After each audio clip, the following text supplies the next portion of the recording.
విజయ్ కూడా పవన్ కళ్యాణ్ లాగా సేవా కార్యక్రమాల్లో ముందుకెళ్తూ ఈవేళ ఘన విజయాన్ని సాధించాడు. అందరికీ సంతోషం. పవన్ కళ్యాణ్ తో పోటీ ఎవరు పెట్టుకోకూడదు. ఆయన పోటీ చేయని అన్ని స్థానాల్లో గెలిచారు. మరి వీళ్ళు గెలిచారా? అవన్నీ కథలు చెప్పకూడదు. ఇదిగో పెద్ద ఆ ఎండలకి కిష్టకాంత్ పార్క్ అని తిరగబాక నువ్వు గబక్కని కింద పడిపోతే దిక్కేవుడు చెప్పు. వయసు పైబడిపోయింది. ఆడ మజ్జిగ సరివేంద్రాలు పెట్టుంటారు. ఆ మజ్జిగన తాగుతా ఉండు నువ్వు. ఈ పాసుగాల ఏందా విజయ్ కూడా పవన్ కళ్యాణ్ మాదిరి పోటీ చేశాడా?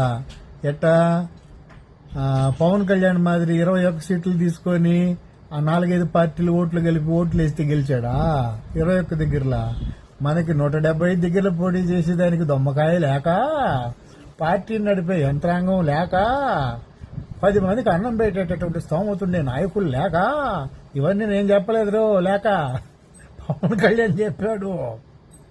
అందుకని మనకంత శక్తి లేదని చెప్పి ఇంకో 15 ఏళ్ళు భజన చేద్దాము చంద్రన్ తాతకి, లోకేష్ బాబుని సీఎం చేద్దాము, వాళ్ళ కాడైతే డబ్బులున్నాయి, టీడీపీకి గట్టి క్యాడర్ ఉంది, మనకు లేదురా పియాన్స్ అని జన సైనికులకి చెప్పి అదురుదెబ్బేసి 21 దగ్గరలో పోటీ చేసి డిప్యూటీ సీఎం అనే గొప్ప పదవిని తీసుకున్నాడు. రాజ్యాంగంలో లేని పదవిని తీసుకున్నాడు అయ్యగారు.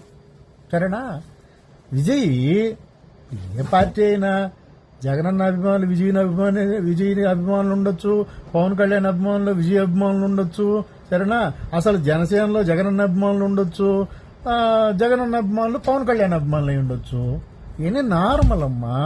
కానీ విజయ్ అనేటటువంటి వ్యక్తి 234 దగ్గరలా పోటీ చేసి 107 స్థానాలు గెలవడం జరిగింది.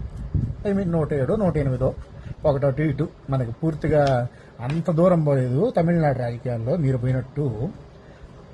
ఇప్పుడు అవసరానికి గవర్నమెంట్ ఫామ్ చేయాలంటే ఎవరో ఒకరు మద్దతు కావాలి కాబట్టి డిఎంకేని ఏడీఎంకేని వదిలేసి కాంగ్రెస్ పార్టీ సిపిఎం పార్టీల మద్దతు తీసుకున్నాడమ్మా బుజ్జకొండ. మన పవన్ బాబు అట్టు కాదు కదా.